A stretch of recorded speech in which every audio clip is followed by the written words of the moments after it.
है परिमेय संख्या। उसके पहले हम आपको प्राकृतिक संख्या क्या होता है, पूर्णांक क्या होता है, इसको बताएंगे क्योंकि उसको जानना जरूरी है। प्राकृतिक संख्या गिनने के प्रयोग में आने वाली सभी संख्याओं को प्राकृतिक संख्या कहते हैं। सबसे छोटी प्राकृतिक संख्या 1 होती है और सबसे बड़ी प्राकृतिक संख्या अनंत होती है।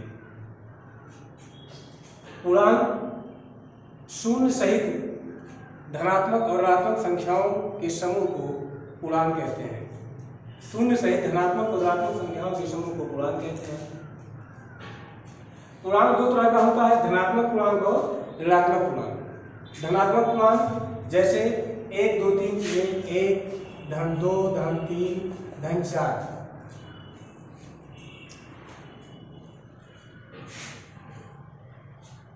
एक 2 3 4 ये सब धनात्मक पूर्णांक हैं। ऋण 1 ऋण 2 ऋण 3 ऋण 4 ये सब ऋणात्मक पूर्णांक हैं।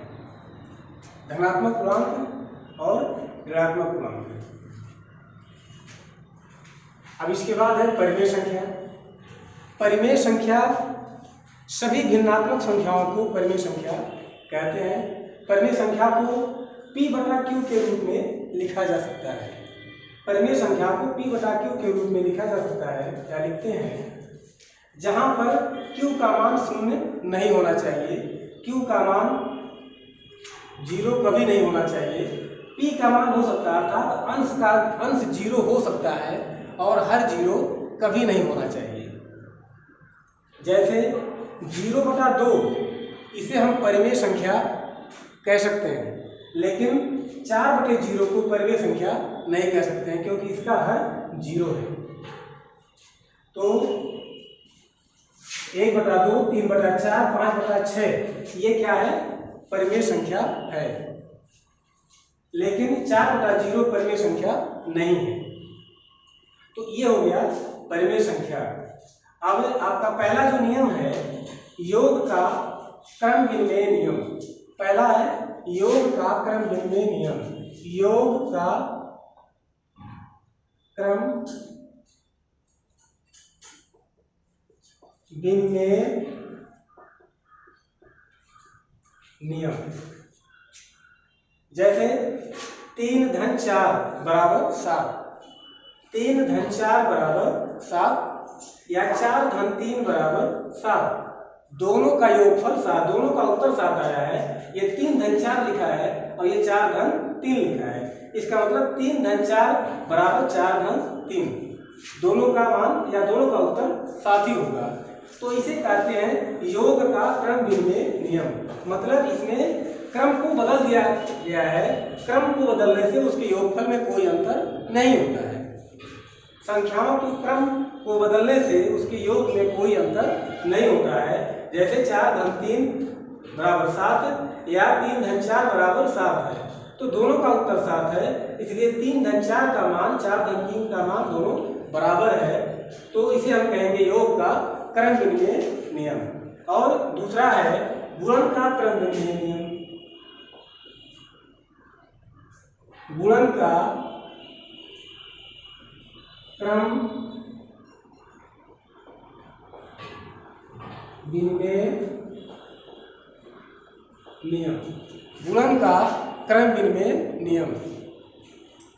तो इसमें भी जैसे ये है, जैसे लिखा है 3 × 5 बराबर कितना होगा, 15 होगा, या 5 × 3 बराबर, इसका भी उत्तर 15 आएगा।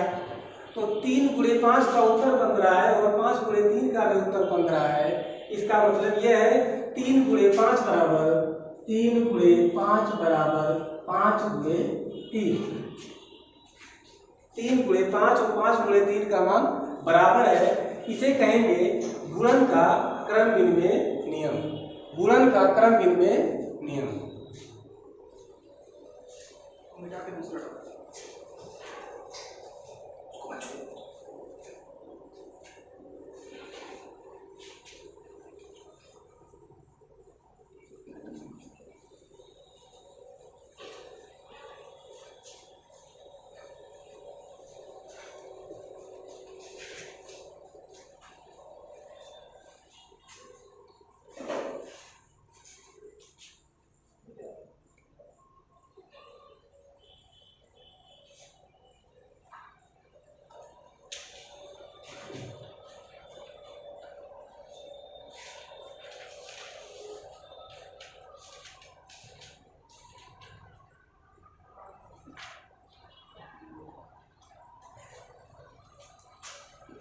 जैसे आपका पहला एक्सरसाइज है 1.1, पहला क्वेश्चन है उचित गुणधर्मों के उपयोग से निम्नलिखित का मान ज्ञात कीजिए। पहले हम क्वेश्चन को लिखते हैं। पहला क्वेश्चन का पहला है 2/3 गुणे 3/5 धन 5/2 ऋण 3/5 गुणे 1/6।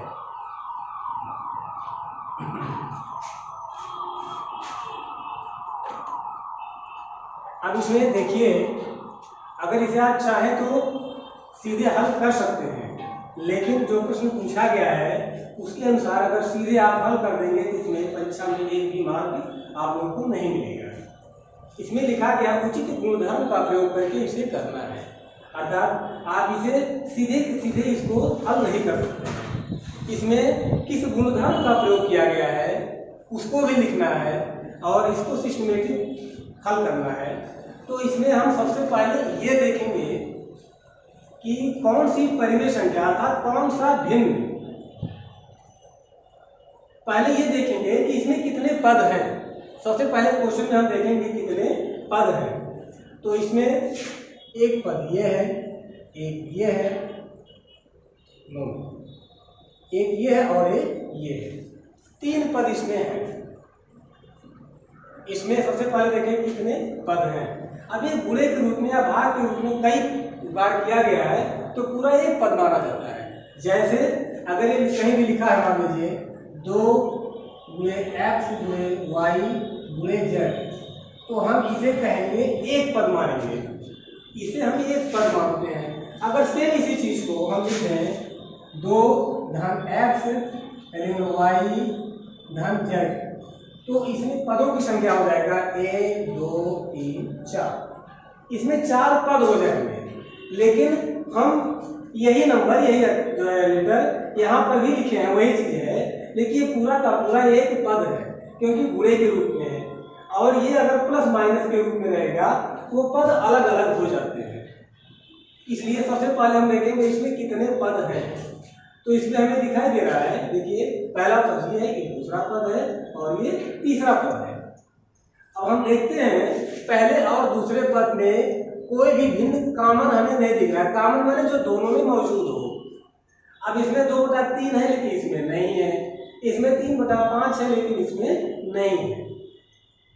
तो हम ऐसे पदों को इकट्ठा लिखेंगे जिसमें दोनों में शामिल या दोनों में मिल जाए। हम देखते हैं 2/3 इसमें है और 2/3 इस पद में है। इसलिए हम ये करेंगे कि इसको और इसको एक साथ लिखेंगे और इसको अलग लिख देंगे। तो अब लिखेंगे इसमें -2/3 गुणे 3/5।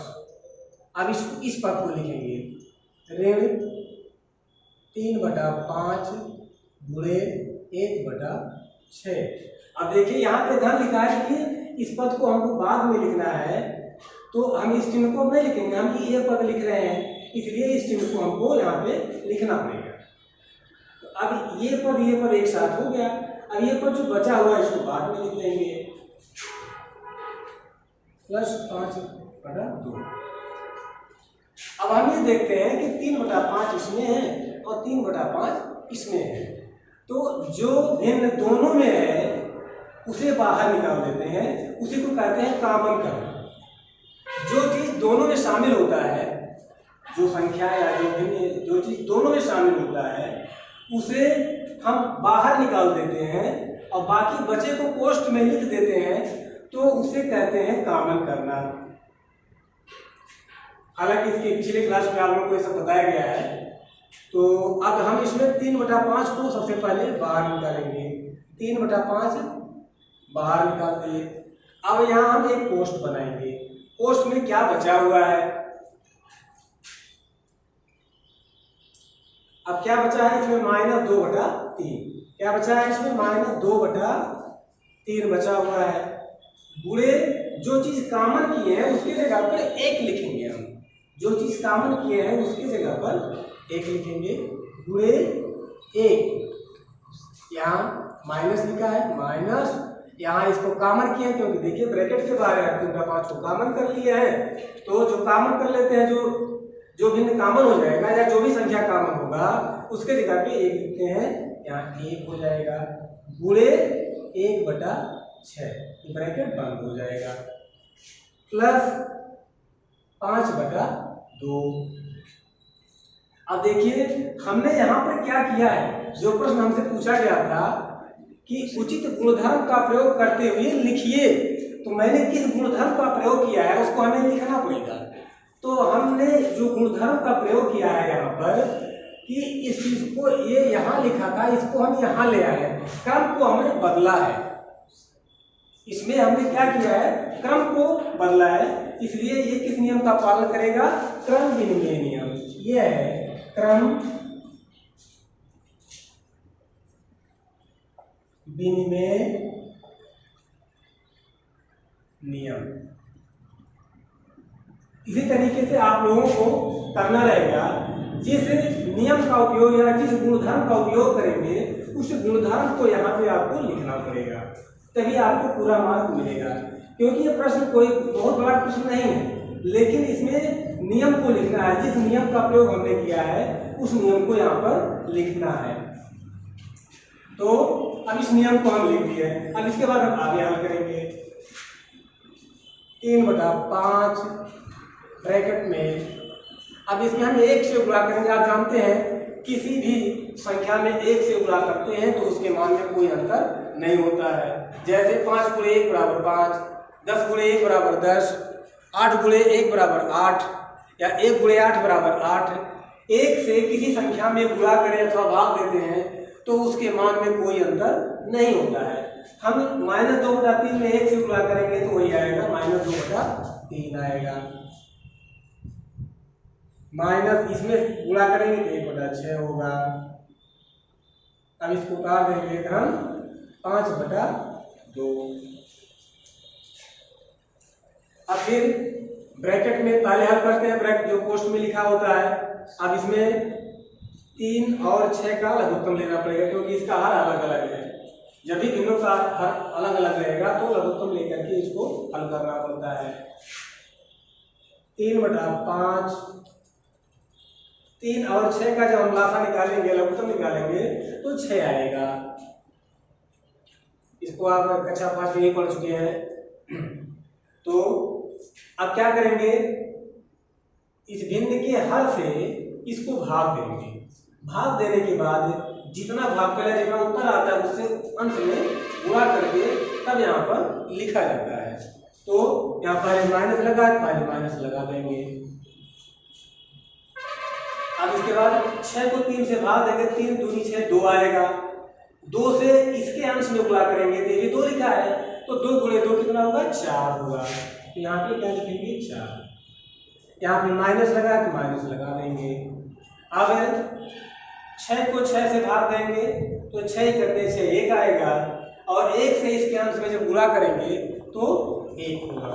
यहाँ पे 1 लिख देंगे। ध्यान, अब इसको गाड़ देंगे जो कहते हैं। अब देखिए 3/5 यहाँ क्या है, -4 और -1। अब देखिए आपको बताया गया होगा समान चिन्हों को हमेशा जोड़ा जाता है, अलग अलग चिन्हों को घटाते हैं। जैसे -2 -3 ये क्या हो जाएगा, -5 हो जाएगा। ये सेम साइन है। देखिए अगर दोनों का चिन्ह समान है, सेम है, तो संख्या जुड़ जाती है और चिन्ह जो रहता है वही लगा देते हैं। और ऐसे धन का है 2 धन 3 5 आप जानते ही हैं, लेकिन अगर -2 -3 है तो ये भी संख्या जुड़ेगा लेकिन चिन्ह माइनस लगेगा। समान चिन्हों को हमेशा जोड़ते हैं और अलग अलग चिन्हों को घटाते हैं। जैसे 4 - 3 बराबर क्या होगा, 1।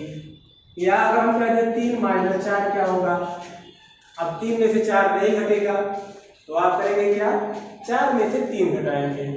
तो हमेशा ज्यादा में से कम को घटाते हैं और उत्तर में ज्यादा का चिन्ह लगाते हैं। ये बराबर क्या आ जाएगा, -1। अब 4 में से 3 घटाएंगे तो 1 आएगा। अब क्योंकि ज्यादा वाले का चिन्ह माइनस है इसलिए यहाँ पर माइनस लगा देंगे। हमेशा ये नियम है कि बड़ी संख्या में से छोटी संख्या को घटा देते हैं और बड़ी संख्या का चिन्ह उत्तर में लगाते हैं।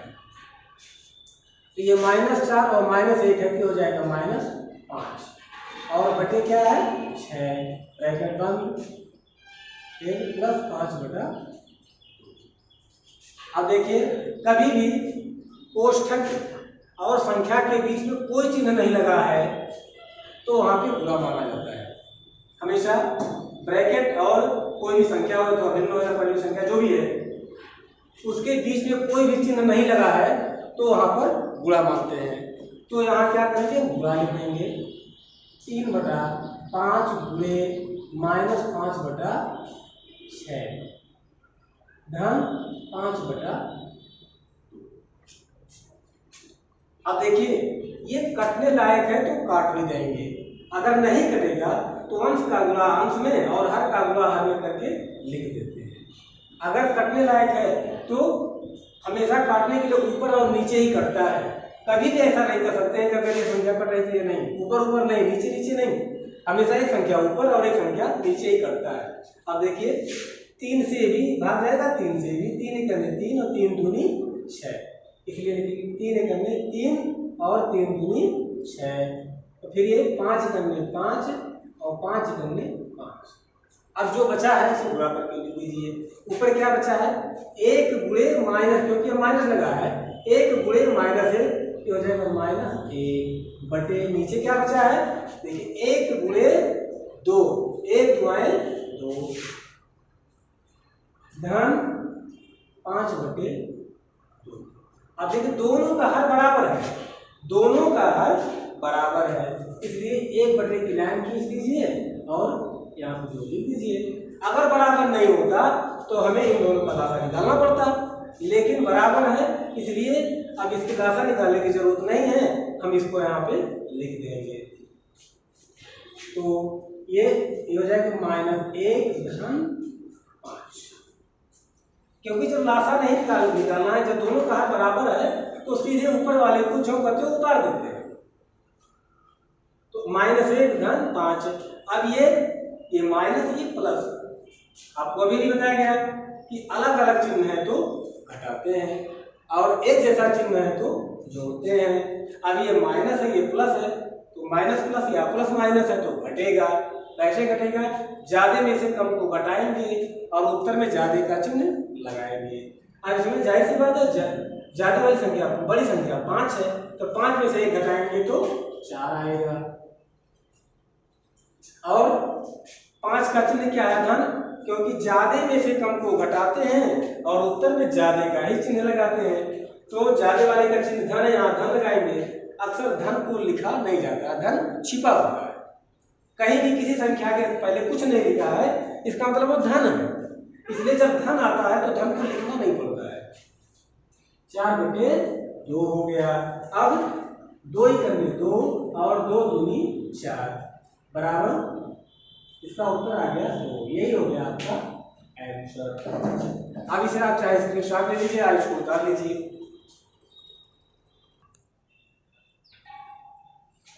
हाँ देखिए बच्चों, आज आप लोगों का जो पहला चैप्टर था परिमेय संख्या, उसमें कुछ आपको इंट्रोडक्शन दिया गया है और इसमें एक्सरसाइज का जो पहला क्वेश्चन है उसको हमने बता दिया है। सेम उसी क्वेश्चन के आधार पे ये इसका दूसरा जो है क्वेश्चन है, ये भी सेम उसी तरह का है। ये आप लोगों को होमवर्क रहेगा और होमवर्क में इसको करके जो है दिखाना है।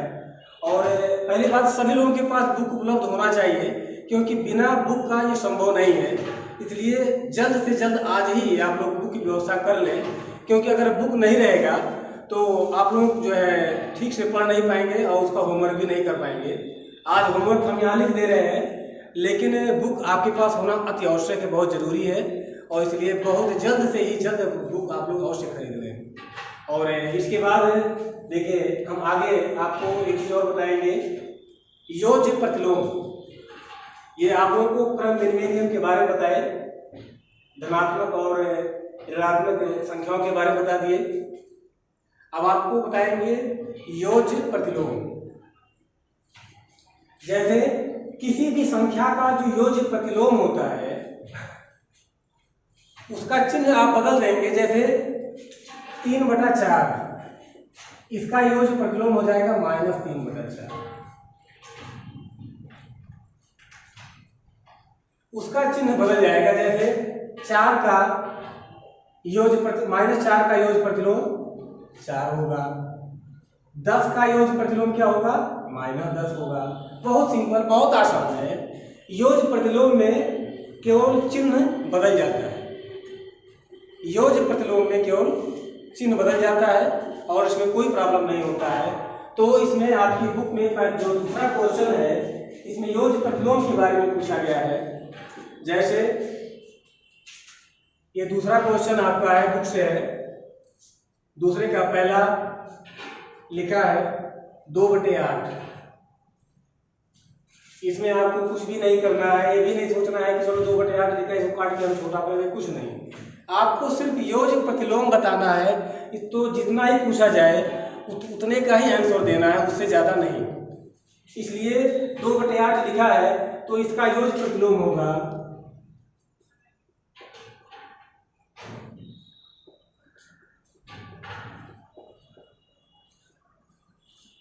-2/8। केवल माइनस लग गया बस।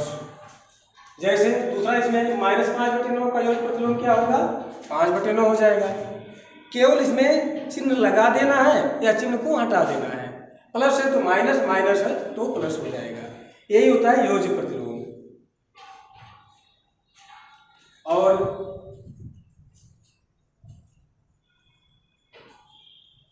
अब इसमें आज पहला दिन है, इसलिए आज आप लोगों को हम बहुत ज़्यादा जो है एक्सरसाइज नहीं पढ़ा रहे हैं, क्योंकि हो सकता है कि सारे लोगों के पास बुक उपलब्ध हो अथवा ना हो। इसलिए आज इतना हम जो है पढ़ा के वीडियो क्लोज करेंगे। लेकिन कल के लिए आप लोग बिल्कुल प्रिपेयर रहिएगा। सबके पास बुक, रफ कॉपी सब कुछ उपलब्ध होना चाहिए और पूरी तरीके से प्रिपेयर होना चाहिए। जो लोग जो है जिसको जानकारी है वो ठीक है, नहीं जानकारी है तो उनको भी, अगर आपके मित्र परिचय है तो आप उनको इन्फॉर्म कर दीजिए, सूचित कर दीजिए। हर किसी को क्लास लेना जरूरी है, क्योंकि अभी स्कूल में क्लास लेने की जो है व्यवस्था नहीं हो पाएगी, क्योंकि जो कोरोना महामारी है उसके चलते ये समस्या आ रही है। तो हम लोग इसके लिए जो व्यवस्था बना रहे हैं उसके अनुसार आप लोगों को चलना होगा, और जब आगे चलेंगे तभी उसका लाभ मिलेगा। नहीं तो अगर आप उसका फॉलो नहीं करेंगे तो ये सत्र ही बर्बाद चला जाएगा। इसलिए हम आपसे यही उम्मीद करेंगे कि आप इतना बड़ा नुकसान मत कीजिए और रेगुलर क्लास लीजिए और हमेशा एक्टिव रहिए।